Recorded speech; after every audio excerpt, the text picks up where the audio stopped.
You know how you walk into the bathroom, the public bathroom, and you know someone's in there dropping heat, and like this wave of heat covers you as you walk in. You feel that, right? You know that's a thing. You are you aware of this? And like the smell, like someone else's bowel has just been unleashed on this little room. I'm usually on the other end of that. Okay, but you've experienced it like in a public setting where someone else is pinching loaves and you're walking into it, and you can kind of just feel that wave hit you as you enter. And I'm always worried that the smell and the heat are hitting you in the face. This heat is different for me. I don't know that I've experienced the heat. It's like a warmth. It's like it's a difference in the climate when you walk into the bathroom, and it's accompanied by odor. It's a swamp. It's someone's butthole air. Yeah, it's butt just air. Like filled the room. You walk into it and you're like, oh man, someone's in there cutting bricks. And then it this wave hits you, and then I'm always thinking like, okay, I walked into this. Even if I'm just going to pee, I walk out and that odor has permeated my clothing and my hair, and I walk out, and even though I didn't poop, everyone else thinks I pooped because I'm carrying the smell with me. This wafting air and energy follows me out. Do you ever have that thought? I have that thought every time. I've never had that thought. Every time I walk into, a public bathroom, a work bathroom, someone's in there downloading the Brown Report, and I walk into a cloud. I'm like, God, someone's going to come. I'm going to go out there, and some people are going to think I was pooping in here, which isn't a crime, right? But I'm somehow self-conscious about that. I feel like your prep for this was how many pooping analogies can I make? No, I have a laundry list of poop metaphors on hand at all times. That's just being a dad. That is being a dad. I think that I've been on the giving end of that a lot more than the receiving end. It's better to give than to receive. Yeah, and I don't really have a lot of remorse about it. I'm just glad that I got to the toilet before another guy. Yeah. I am fearful of walking in to the bathroom when it's urgent. Yeah. And that's usually I feel like bowels stink more when they absolutely have to get out of you versus, you know what? It'd be wise for me to utilize this time right now it's to go stewing. to the office.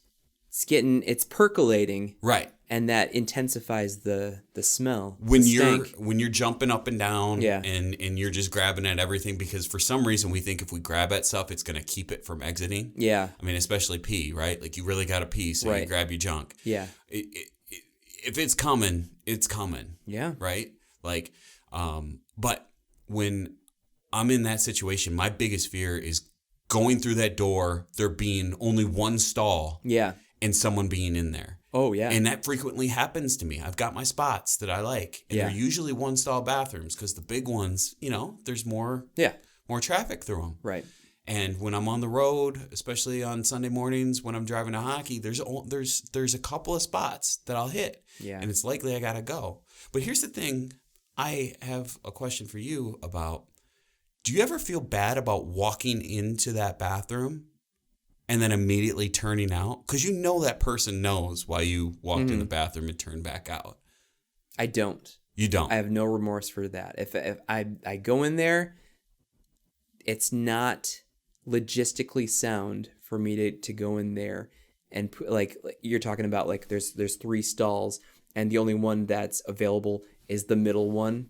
Yeah. So you want to get in a fart sandwich here, turn around and go walk out. I've done that.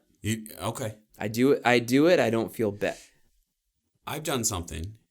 Have you ever... So I'm in these urgent situations every once in a while. Yeah. And I have a choice of whether I want to just turn around and leave. Yep. Not because I'm offended that person's pooping, but they might take it that way. That's not the reason I'm doing it. Yeah. I'm doing it because I need to go too. Right. Really bad. I can either turn around or I can linger outside the door. Yes. And wait for them. Yeah. Like outside the bathroom door. Or I can really put the heat on and I can do my dance immediately outside the stall. Yeah. And I am kind of shamed to say that I have taken that third option on a couple of occasions. Oh, really? And even gone to the point where, come on, man, I got to poop. Have you said that? I really got to poop. And I've done it in situations not where I was trying to dramatize the situation beyond what it actually was at that point in time. It's like I didn't have an alternative option, and it was either that or my pants. Yeah. And I didn't have a change of pants. Interesting. So I've been like giving them an essay. Listen, I know you have to poop too. Yeah. But I really have to go. Yeah. And but they also have to go. You know, why does your situation it doesn't trump their BM? It was between being annoying. Yeah. Because I felt like if I was annoying or made it uncomfortable, because it's really uncomfortable to talk to someone while they're pooping. Yeah. Yet alone telling them to get off the can, literally. Right. And appealing to their humanity. Yeah. In that situation. Right. Where it's like explosive. I need to get in there. Yeah. You're going to make me soil myself, and I got to sit in that for a couple hours. Yeah. In every situation where I've done that, the person's gotten up immediately, and I've had to look them in the eye. But they didn't look me in the eye, but I was like, I wouldn't. Enough of like I realized I come into that situation. I looked them in the eye. I said, "Thank you. Yeah, I appreciate you." Well, that was kind of you in the moment. You know what you should do is rather than having that awkward conversation, you just kind of lean against the stall door and you moan. Oh. And they think there's like something really, really wrong with you. I could kind of lean, but I'm afraid because those things don't lock very well. Not always, yeah. If I leaned, there's a strong likelihood that I just fall right through the door. Yeah. That if you fall in, be a story. They're gonna get up and get out much faster. Oh, thank you, man. Thank you so much.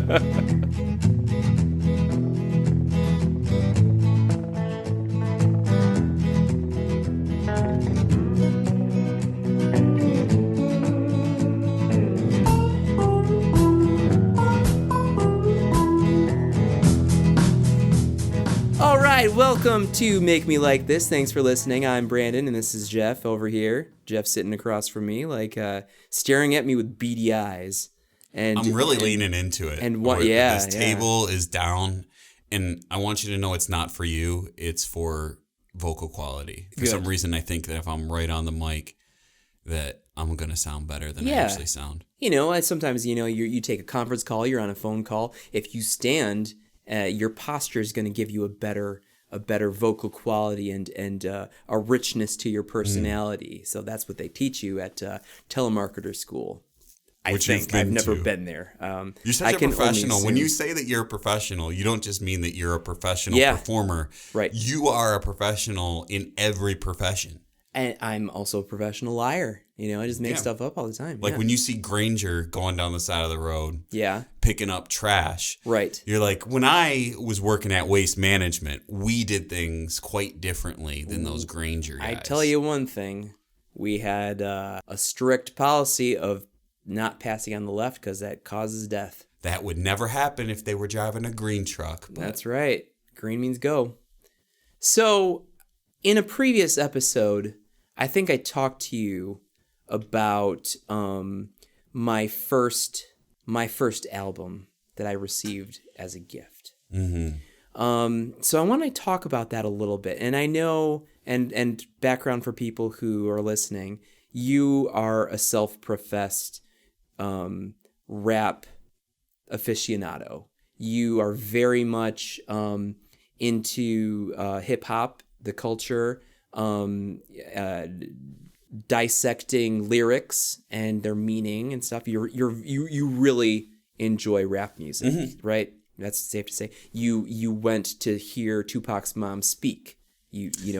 Yeah, me and my buddy. Yeah. So you are someone who really appreciates rap music, good rap music, the beginnings of rap, where it is today. Where it was in the 90s. So I want to talk to you. And I want to make you like Will Smith as a rapper. Okay. Divorced from Will Smith, the actor. Mm-hmm. Or the person and like the personality? Well, no, because his personality is part of that. Fresh Prince, right? So I want to make you like and appreciate Will Smith, the rapper. So you want to make me appreciate the Fresh Prince. The Fresh Prince and Millennium and or DJ Jazzy Jeff. Ooh. Right? Wow. Jeffrey Towns, a.k.a. DJ Jazzy Jeff. So, he's an incredible producer. He's a great producer, but that's not what we're talking about. We're talking about his scratching, that I got Parents Just Don't Understand. Actually, no, that's not the name of the album. Name of the album was He's the DJ, I'm the Rapper. It was the first album, and it was a cassette that I got, for a birthday party. DJ Jazzy Jeff and the Fresh Prince. This was probably 1989, 88, something like that. So, just coming into appreciating and listening to music and having a boombox in my room and listening to this tape over and over and over again because it was the only one I had. And just like, hey, I like this. This is rap, ? I kind of like this. And I like this personality, this guy, and the record scratching that they're doing. So you hadn't listened to rap before then? That was my introduction to not only to rap, but to enjoying music.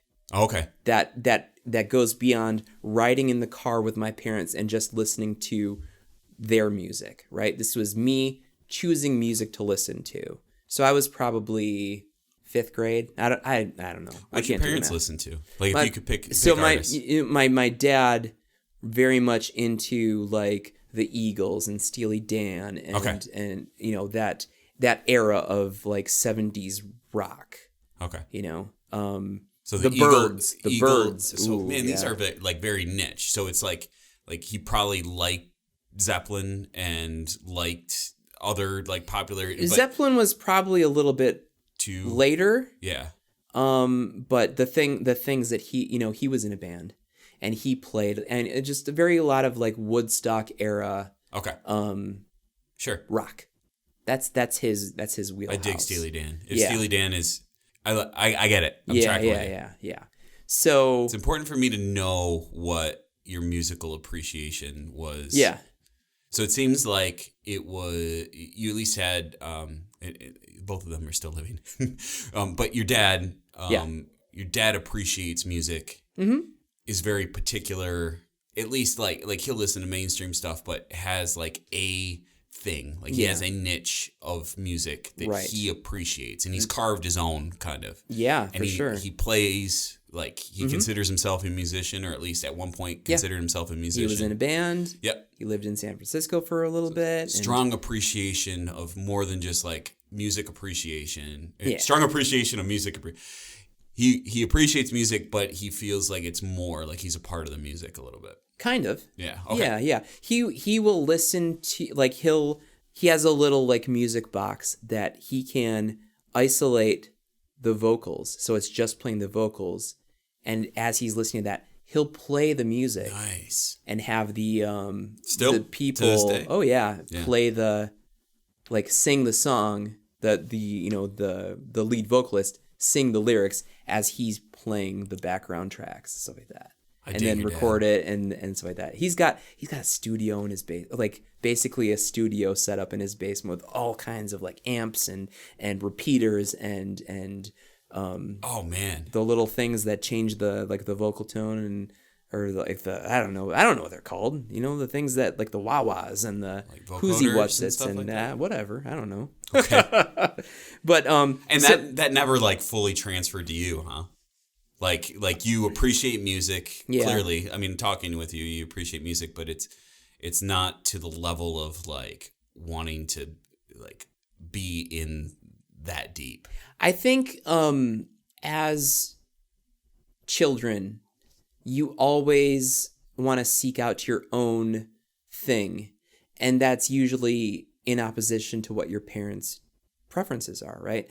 And I don't know that it's like intended to be, contrarian or just like, well, if you like this, I'm gonna like this. But sometimes you seek out the opposite, and for me, the opposite of guitar rock was beats and rap and Sure. hip hop and stuff Yeah. like that. And so this was my introduction to. I mean, there was a transition before that where Michael Jackson was very popular. So I went to elementary school during the time where Michael Jackson was like emerging as the top solo artist, becoming Michael Jackson, right? Becoming the king of pop. Right? So that was sort of like ooh, this is different. This is cool. This is like tonally opposite of what I'm growing up listening to in the house. And I like that.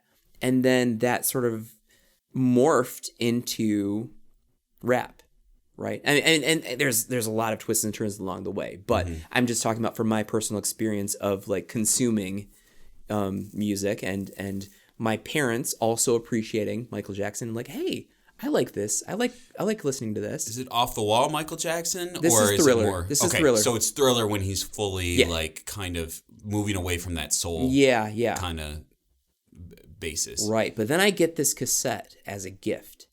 He's the DJ, I'm the rapper. And I listen to it and it's got Parents Just Don't Understand. And this was my introduction to what became known as rap.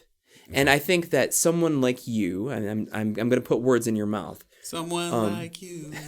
You're going to get us sued. Someone like you who is a hip hop purist and really appreciates lyrics, something silly like the Fresh Prince. You may not, and I'll let you respond to this in a minute to tell me if I'm right or wrong.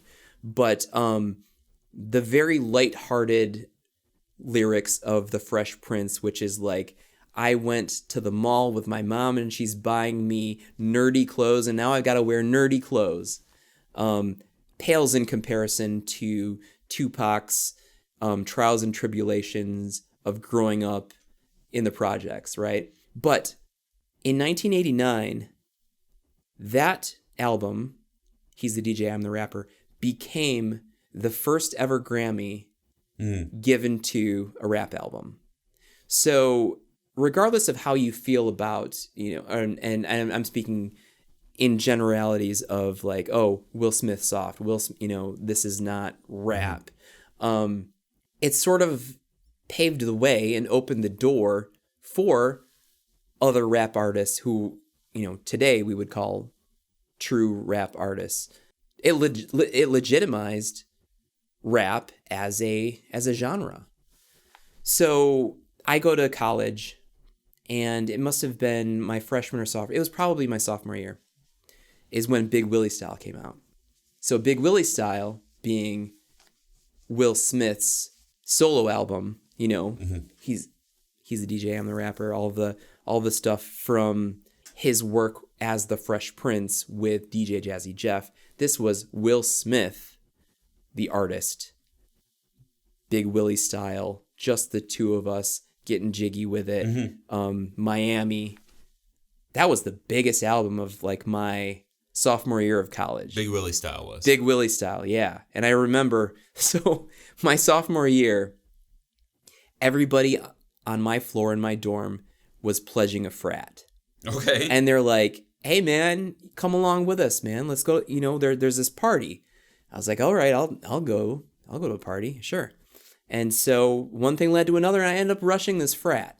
And I'm not a frat guy. I'm not, I don't fit in with the stereotype of like the frat bros and everything like that. But everyone else on my floor was doing it.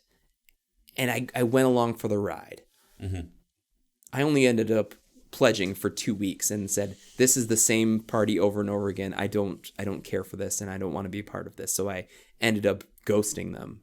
Like I didn't even say like, I'm no longer going to pledge. I just stopped showing up because that's the only way I could, like, cause I felt like quitting a gym. They were going to put the pressure on. Like it's very cult-like. It's very cult-like. So you've got a ghost. Like yeah. I'm not even going to unpack why you did it. Yeah. I totally understand that. Yeah.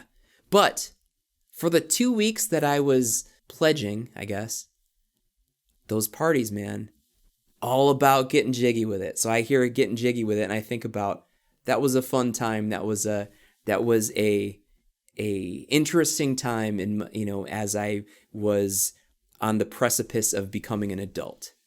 And I have very fond memories of it. And, I love The Fresh Prince of Bel-Air, the television show. That's one of my favorite shows of all time.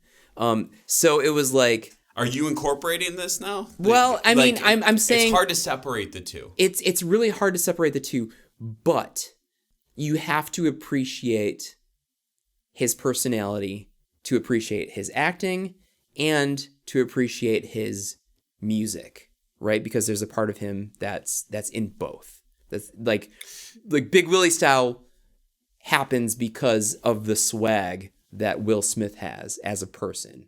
Yeah. Right? Mm-hmm. As a movie star, as a television star, he was a badass. 1997, there was no bigger star in the world than Will Smith. He had Independence Day and Men in Black and Big Willie style. And Big Willie style was out. And getting jiggy with it, arguably. I don't know what the, whether... He's had a lot of hits. Yeah. I mean, with as Fresh Prince and with DJ Jazzy Dab, with Jeff. Yeah, Jeffrey. With Jeffrey. Yeah. But that sticks out as not a song that I love. Right. But a song that you can't deny that it's catchy. Yeah.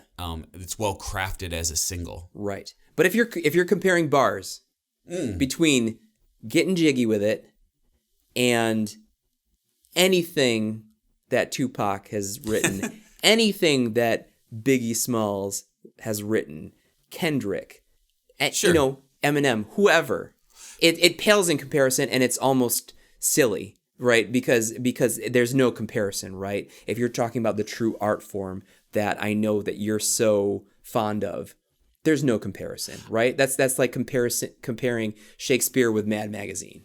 So, he's the DJ, I'm the rapper, and what's the home base? Or there's home base, and then there was Code Red.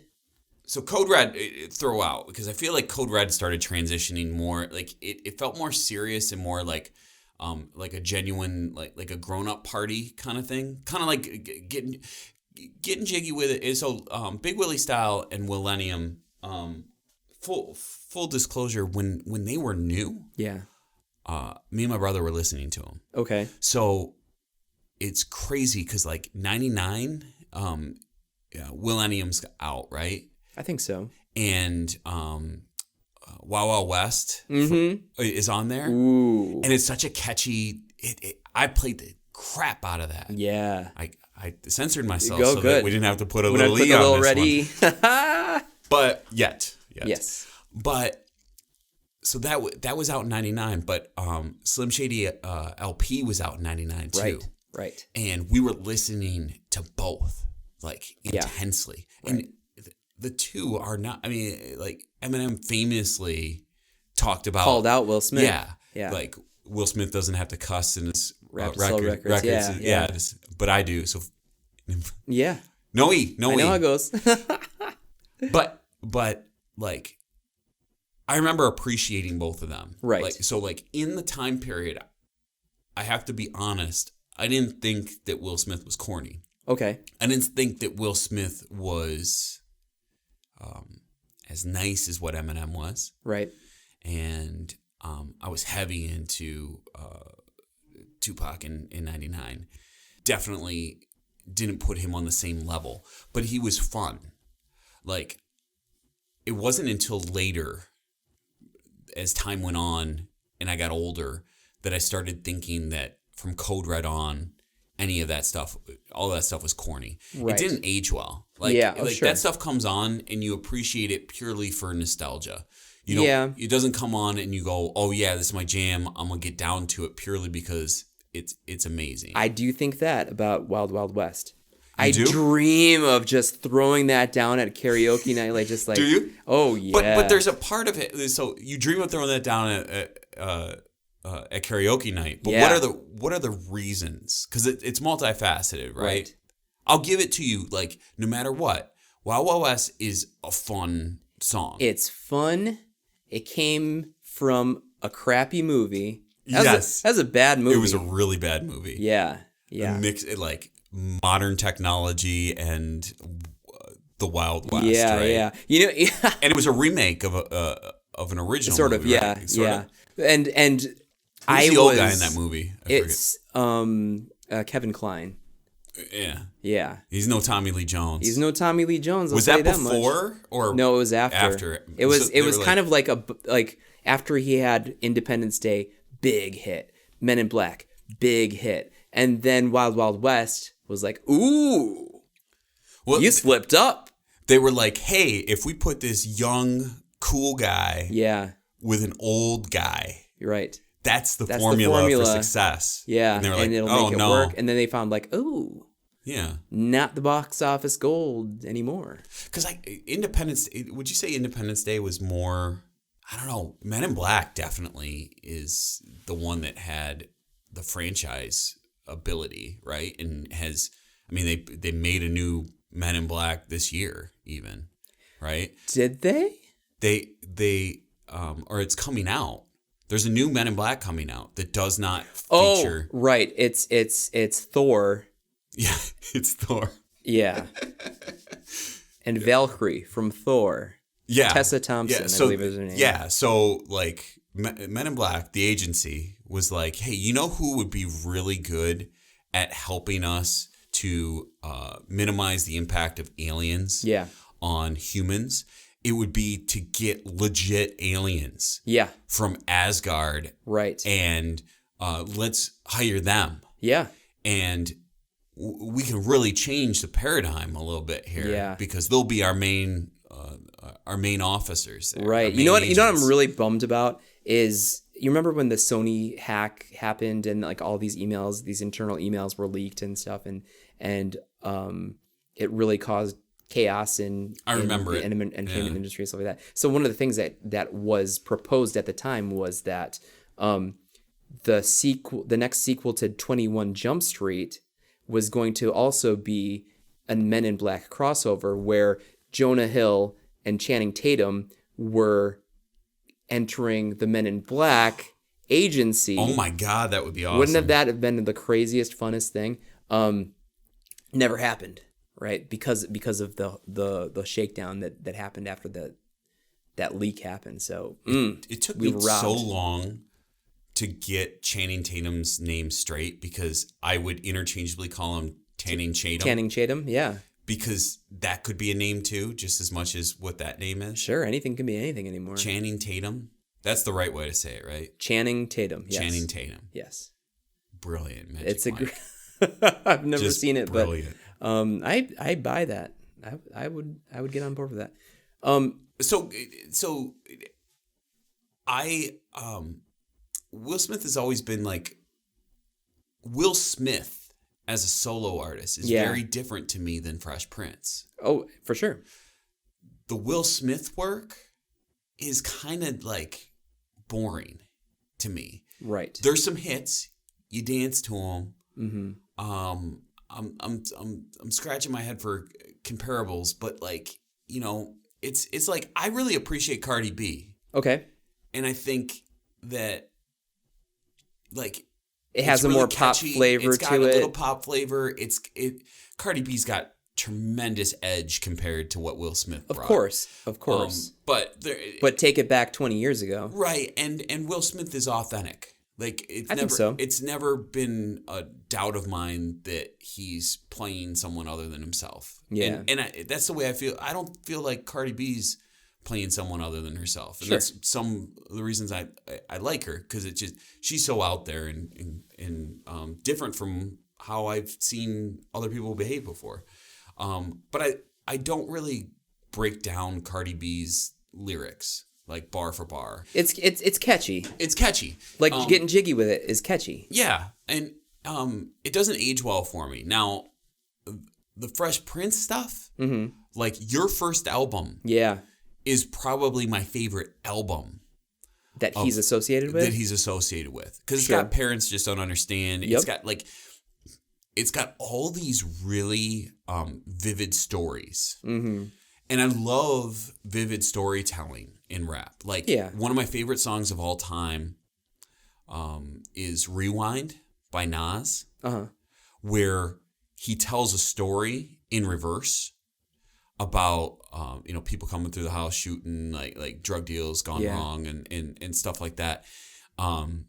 But like it's creative in the sense that he told in reverse. I like a lot of Nas stuff. I Gave You Power, where he personifies a gun. Yeah. And then Tupac took that, and Me Against My Girlfriend is like a further iteration on I Gave You Power. Right. Right. And so like these like clever stories, especially when they're like multi-layered like that, like there's a story on the surface that you can follow along with, but then song-long metaphor is really, or creative, like Rewind is in reverse. I really appreciate those things. Now, I feel like parents just don't understand. Hit me with some of the other songs that are on that. So there was like Charlie Mack, First Out the Limo. Okay. There's House Party. House Party was good. Yeah. There's one that I don't remember the name to it, but Ready Roxy, their guy who did all of the beatboxing, and he did this thing where he would make the sounds of like Donkey Kong, like Will's like oh I'm at the arcade and I'm gonna go play some Donkey Kong, and then he goes boom boom boom boom boom, and I'm gonna play Pac-Man. And so he's like turning the beatboxing into to personify the story that the Fresh Prince is laying out here. Mm-hmm. And I don't know, I just thought that was cool because that was like my introduction to beatboxing, and I thought that was like, oh man, that's awesome. But later on, on Home Base was Summertime. On Home Base, yeah. On Home Base was Summertime, and then on Code Red was Boom Shake the Room. So bangers. Boom Shake the Room to me, like Boom Shake the Room was like a song for the club. Yes. And when songs are for the club, I can understand that. When they're just kind of like, they sound good. Yeah. Like I give credit to songs that are sonically just catchy. Yeah. I give even more credit when you can be sonically catchy and then add it with lyrical content. Right. It's one of the reasons, like, this might surprise you, maybe it doesn't surprise you. Like, I love Lady Gaga. Yeah. I feel like Lady Gaga is like a sonic scientist. Yep. In the way that she like builds melody and hooks that are extremely, extremely catchy. Mm-hmm. But then but have depth. Her lyrical content is so deep. Yeah. It's one of the things, like the shortcomings of Tupac is that he had whack ass producers on most of his stuff. And then he'd let like his little homies in on tracks to where like it took like it's fine, whatever, but it's garbage versus Around Gold. Right. And it just doesn't like I'm always disappointed in the fact that he kind of had some lackluster tracks on almost every album because either the production was garbage or he had garbage features.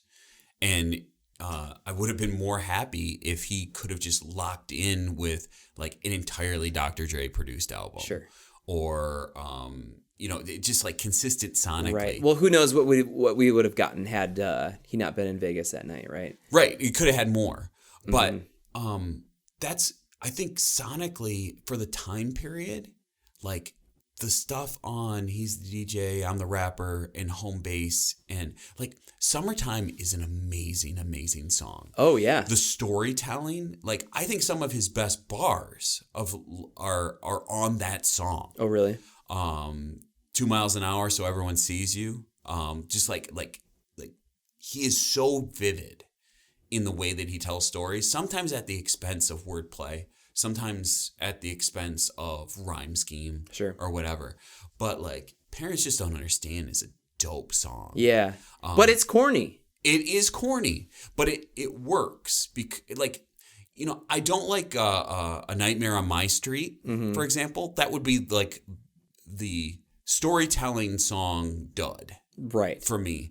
That sometimes he goes to a point where, like Freddy Krueger is probably popular. Right, yeah. in the late 80s, Dude. right? When I was 12, that was great. Like, I was like, oh man, he's like, is like a crossover. It's like Freddy Krueger and the Fresh Prince. Freddy Krueger and Jason have always been comical to me. Yeah. They've always been in the past tense. They've always been old movies. Oh, true. And so my context for them is probably different than yours. See, I had nightmares about them because I would see the movie posters of this dude with the blades on his hand or the hockey mask, and then even you might accidentally get a trailer for one of those movies, like when you're going to see E.T. or something else and stuff like that. I had nightmares about Freddy Krueger.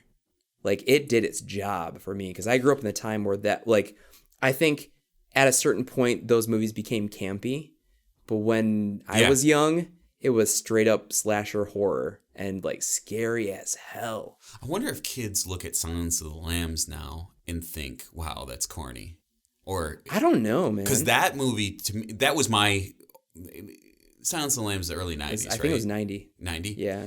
Like, Silence of the Lambs is a movie that my mom watched with me when I was like 8 or 9, 10 or something like that. And I loved it and was like, it wrecked me. Yeah. For years, maybe even life, right? Like, but I remember just like deeply appreciating how utterly scared I was. Yeah. And did you like that? I did. You did? And I like The Shining for a similar reason. Shining, like, I thought just was like visually just really, really great. Yeah. Just all the visuals. But I kind of, when I've always listened to early Fresh Prince, kind of in the past tense. Yeah. And what was in the present tense is I was obsessed with Fresh Prince of Bel-Air. The show. Right. And the song. I think the song's like in line with the storytelling from Parents Just Don't Understand. Yes. And I, when I found out there was an extended version of that, it blew my mind and I was so excited because like I had like in West Philadelphia, born and raised, and like I had that in my head. Then they introduced the airplane stuff, and then it's like, what? Right, and that predates it, right? Yeah. Or did they make it for the show? Like I think they wrote it and then had to cut it down to 30 seconds. And or a minute. It might have been a minute. I thought that show was so cool. Yeah. And that show, in a lot of ways, was my representation of like what living as a Black person could be like. Introduced to that culture in a lot of ways. Like Fresh Prince of Bel-Air was in my life before Tupac was in my life. For sure. So like, you're probably too young for the Cosby Show. So yeah, and because for a lot of people of my generation, the Cosby Show was that, right? It was seeing African Americans portrayed in a way that was positive, which previous to that hasn't always been the case.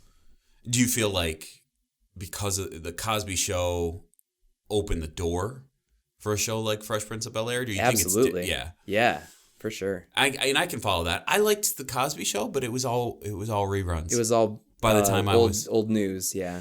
And it doesn't mean it wasn't good. It's just, for me, there's always been an importance of enjoying things while they're new. Yeah.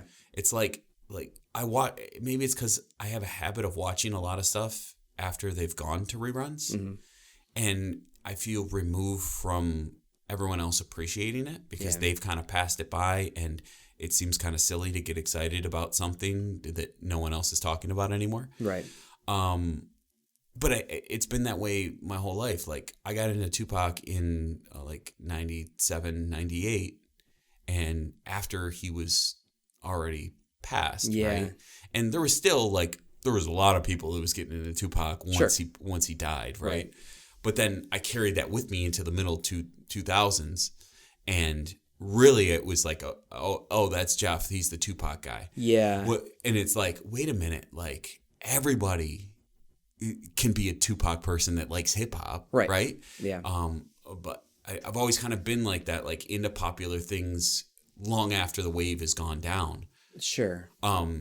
So but it gets to be special when I joined Parks and Rec late in the later seasons, and I could actually appreciate it when people were talking about it. Right. You can catch up on it. Now with The Bachelor, it took me until how many seasons have they been doing? 90. 90? Yeah. Well, now I'm finally on it, and they're still making it. I mean, maybe I should start watching Grey's Anatomy. Ooh, no. That might be something that I could get into. But I guess to say, like, I ended up appreciating and evolving my understanding of hip hop culture beyond Will Smith. Yeah. Obviously. And I did it rather quickly. Mm-hmm.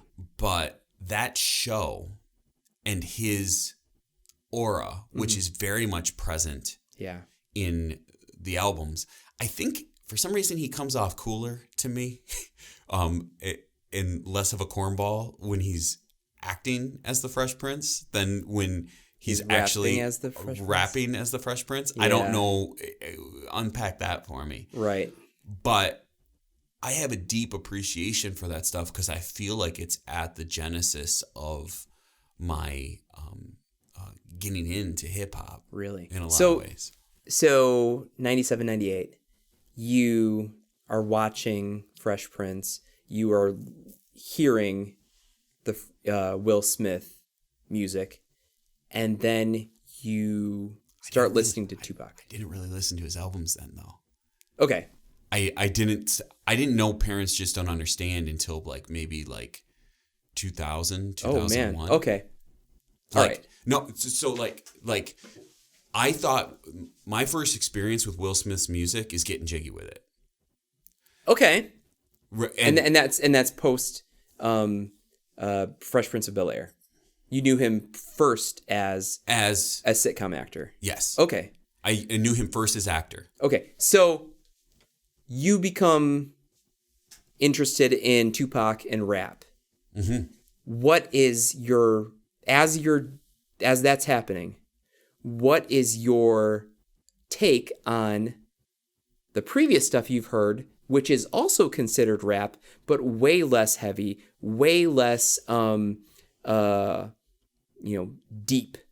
At the time, it's less than right. It's not good. There is a superior quality to the Tupac stuff that I'm listening to, and this other kiddie crap. Is it also rap, or are you not that It's rap, but I mean, at that point in my life, so I'm 12, 13. I really Which is the age where I was listening to Parents Don't Understand. I really like how fucked up Eminem is. Yeah. Right? Of course. And I like those. I mean, I just made it an E. Yeah. But I like how I have to make sense of this. It's intense. I kind of like how brooding he is. Mm-hmm. It was new. It was new. Something that I've never heard before. Yeah. I was into, I loved Tupac, but I was into Eminem when Eminem was being talked about. Sure. And I could identify with being pissed off, even though I didn't quite know what the reasons were at that time, but I was upset, and life wasn't perfect. Mm-hmm. And life wasn't about just having fun and dancing. I didn't like dancing. Right. I didn't go to parties throughout high school. I sat and I listened to my music and I analyzed lyrics, and I got more and more pissed off. And then I started writing my own lyrics. Right. But I identified and felt strangely comforted by the anger of Eminem. Oh. And I felt even more comforted by the mixed, Tupac was altruistic in the sense that he had a vision for a better society that embraced equality. He while also representing and giving me a window, maybe a warped window, perhaps. Sure. Into understanding a world that I didn't grow up in, that made me appreciate how complicated the world was and how there was unfairness. Yeah. And the reason I fell in love with Tupac is because I felt Tupac at his heart was good, but existed in a world where there was a lot of bad stuff. And I felt like, I'm not saying I'm Tupac. I feel like I feel like I'm glad you clarified that, because for a moment I was about to call TMZ. I could identify with that. Like I felt in my heart, I still feel to a certain extent this way today. I feel like I'm a good person that is rough around the edges. Yeah. And that rough around the edges part is representative of a rough around the edges world. Right. That where you need to be complex, and people are complex. You saw a piece of yourself in him. Yeah. Reflected back. And I saw a realistic portrayal of how you could carry your baggage. Yeah. And put good out into the world. Right. Eminem less so. Eminem, I just appreciated the anger and the talent, right? And the lyricism and the incredible talent and his ability to make it. I never wanted to be the person of Eminem. Yeah. But I thought he was a more impressive lyricist. Yeah. Than what Tupac was. Sure. And just the multi-syllable rhyme schemes and his ability to make words that don't rhyme with each other rhyme because of syllable intonation and everything like that. Like, I just thought he brilliant. I thought he was messed up in his head. Yeah. But I thought I was messed up in my head in a different way too. I just wasn't to the level where I was going to go murder people or whatever. But I could appreciate like that thought of like wanting to express your anger. I mean, he never murdered anyone either. Right. Right. But expressing your anger in that way. Like, I've had thoughts where I've been so mad at someone, I thought, man, it'd feel good to kill them. Yeah. Right? It doesn't mean that I'm actually going to act on that or that I actually believe any of that. Right. But that fantasizing. The channeling of like was kind of therapeutic. Like you needed a Slim Shady. You know what? Like, my relationship with my father is horrible. Yeah. And it's great now because I don't talk with him. But there is stuff in my childhood and in my upbringing that I look back on and I talk to people. Like, I was talking to people today and I was saying like, when I would break something at home, because I was telling the story of my son breaking something. Yeah. When I would break something at home, my dad would make me go up in my room. And he would pick 3 things that he knew that I valued, like 3 belongings, and he'd make me pick one of them that he would then break in front of me. Oh no! Yeah, and like when you, it's not the worst thing in the world. It's not good parenting, I don't think. Right. But it's just like an anecdote of like I carry that, like I'm pissed still. About the fact that a person would make me do that, and how much it made me value things, and how I hate that I value things. Oh, really? Because of like, in part because like there was a risk of things going away, and so like you pick out your favorite hiding spots for your favorite things, like toys, because I didn't want my toys like busted up. Yeah. Right? So it's like all of that is just a long drawn out thing of like, even though it was different anger that I couldn't necessarily tap into his exact reasons, I really liked hearing it in such a, like, he's an amazing artist in the way he crafts and puts together things sonically, in the way that as a lyricist, he builds those bars up. Yeah. But even on top of that, just the believability that he's pissed off is something I appreciated. For sure. So you were able to appreciate both the Nas and Tupac and Notorious B.I.G., but also appreciate a Will Smith at that time in your life. And it didn't ever come to a point where, and especially when Eminem calls out Will Smith, calls him corny, calls him a basically a less than rapper, not a rapper at all. And you didn't, did you feel like you had to take sides of, I stand with the true rappers and this other stuff is just popcorn stuff? There might have been a little bit about with Biggie, which is a shame that I ever entertained that. But like, With what do you mean with Biggie? The East Coast West Coast stuff. Because like, you were loyal to Tupac, but this is in a world where Tupac was already dead and Biggie would be dead soon, right? Right. This is where I'm at, right? Mm-hmm. And so it was almost like a moot situation, like right. like you're not going to advocate for a guy that's no longer around, right? Right. Yeah, advocate for his message, but like that was dead at that point. Okay. I never had ill thoughts towards Will Smith because Eminem said anything. Like okay. I was never like Eminem is always in the right. Yeah. Because like even as a kid, I was like, wow, this dude's kind of like gone. Yeah. Right. Sure. But I felt defensive over that because of my fondness for Will Smith as both an actor and a musician, and also liking Eminem. But I was like, hey man, there's room for both, right? I like Will Smith. So my opinion of Eminem dipped a little bit during that. Because if I got to choose between Eminem and Will Smith, I'm taking Will Smith. I never took many of his like disses seriously. Yeah. Like he went after Christina Aguilera and Fred Durst. Right. So, and like those targets aren't targets for. I know that lyrical. Now as a 40-something-year-old, but at 18, 20. I feel like I knew it as a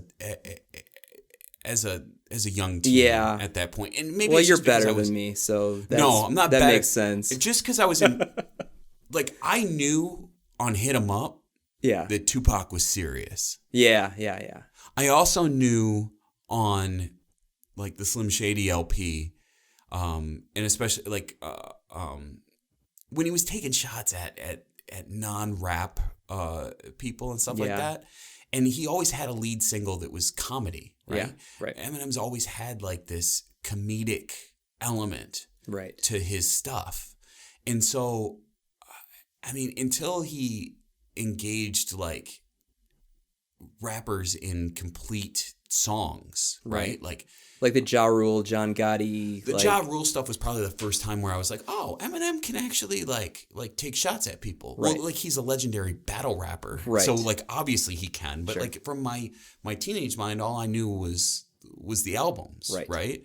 I never took where he was insulting 90 people. And even the Will Smith line was a throwaway. Sure. Right? Like it is one line. He's just to me, I was thinking he was saying, oh, that's clever. Like he's acknowledging like a lot of people are successful not swearing. Right. And then so he's going to say he's going to turn it on its head and go there. And use profanity. Yeah. In that part. So it was more like it was cleverness to me more than it was like he thinks Will Smith is garbage. Yeah. Maybe he does or maybe he doesn't. But I guess I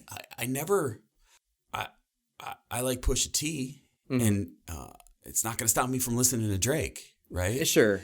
I mean, and I'm older now, right? It's important. You're asking me like at that point, like revisionist.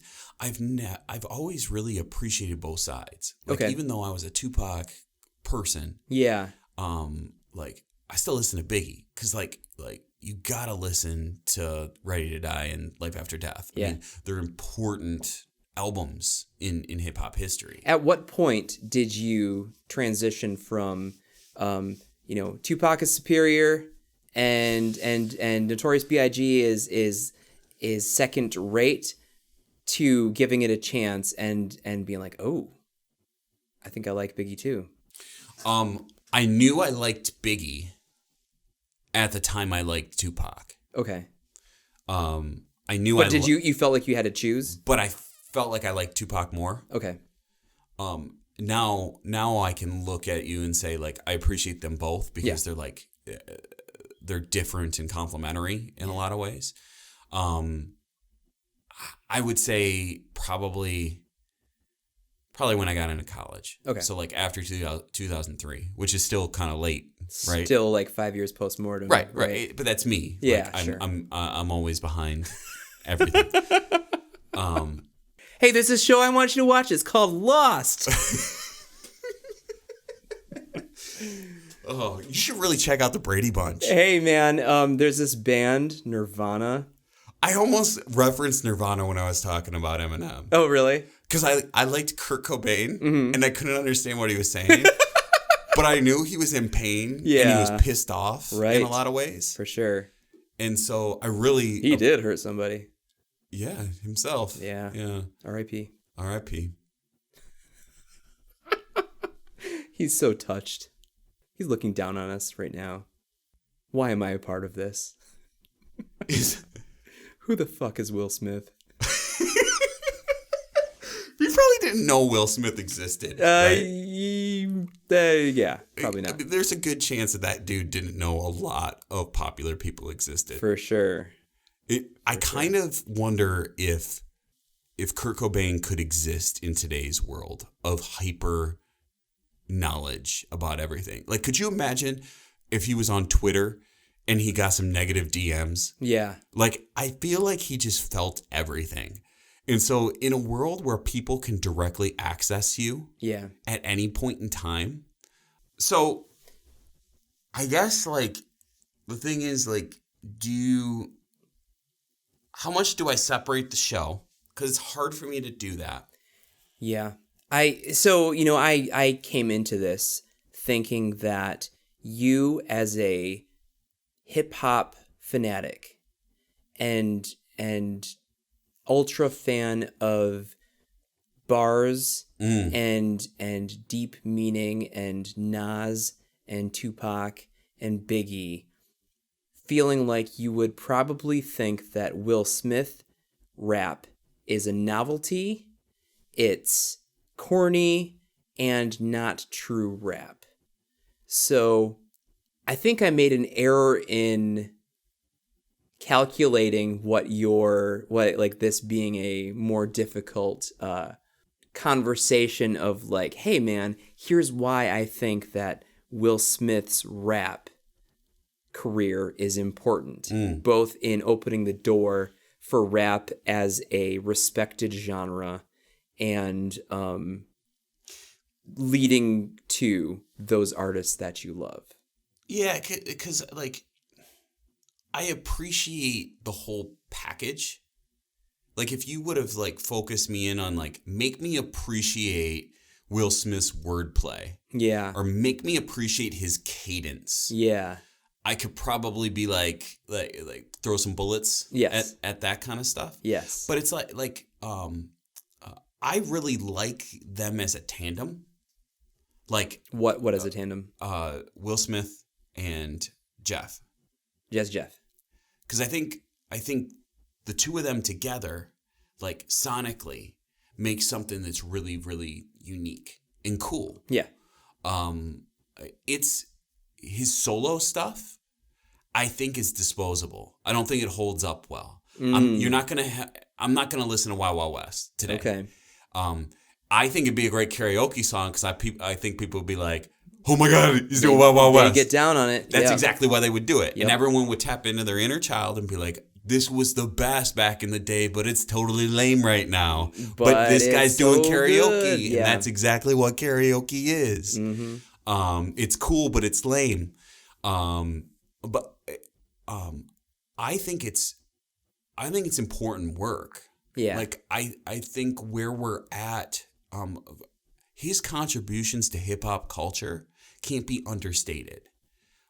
He helped, like my mom allowed me to watch Fresh Prince of Bel-Air. She thought that it was really good for me to engage with. And part of it is Will Smith has a cool, especially then, like a cool but yet clean image. Yeah. And without that, like I don't get into the other stuff that I get into. Yeah. So like it's hard for me to separate that. Because when I listen to Parents Just Don't Understand, I think of the episode where Will's dad. Man, I replay that. I watched that clip on YouTube probably once a month.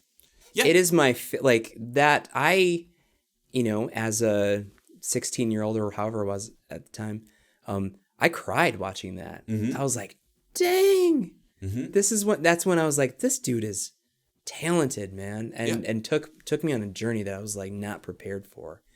So I love that scene. Mm-hmm. I watch it all the time. Half of its views on YouTube might be me. So, this is very anticlimactic, I think, but my goal was to say, hey man, I know that you like real hip hop, but I want to make you appreciate Will Smith and his place in rap history. Sounds like you were already there, and I just didn't know it. So that was Teenage me believed that Will Smith was less than. Yeah.